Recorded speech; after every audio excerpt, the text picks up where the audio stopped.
Hi friends, అందరూ ఎలా ఉన్నారు? ఇవాళ అయితే నేను బ్లాక్ మెటల్ కలెక్షన్లో వచ్చేసాను అనమాట. సూపర్, చాలా బల్క్గా కొన్నాను మీషోలో. ఎంత బాగున్నాయంటే లో ప్రైస్లో చాలా చాలా బాగున్నాయి. ఆఫీస్కి వెళ్ళే వాళ్ళకి, కాలేజ్కి వెళ్ళే వాళ్ళకి చాలా బాగుంటాయి. అందరికీ బాగుంటాయి. చాలా చాలా మీకు నచ్చితే మాత్రం కంపల్సరీ తీసుకోండి. నెక్స్ట్ ఏంటంటే చెర్రీస్ అన్నమాట. చెర్రీ స్టైల్ అనమాట. సేమ్ ఫ్రూట్ మాదిరి, చెర్రీ ఫ్రూట్ లాగే ఉంటుంది. చూడండి ఎంత బాగుందో. ఒక పక్క చెర్రీ లాగా, ఒక పక్క యాపిల్ మాదిరి కనిపిస్తుంది.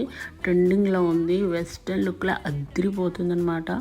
చాలా బాగుంది. జీన్సులు కానీ, ఫ్రాక్స్ కానీ వేసుకున్నప్పుడు చాలా బాగుంటుంది. చూడండి, చిన్నది ఒక గోల్డ్ ఫినిషింగ్ ఇచ్చారనమాట. దానికి ఒక తీగలాగా వచ్చి కింద ఫ్రూట్ మాదిరి పెట్టారు. చాలా బాగుంది. ఎంత అంటే అంత బాగుంది. ఇప్పుడు ట్రెండింగ్లో ఉంది. చూడండి, దానికి ఆ తీగ మాదిరి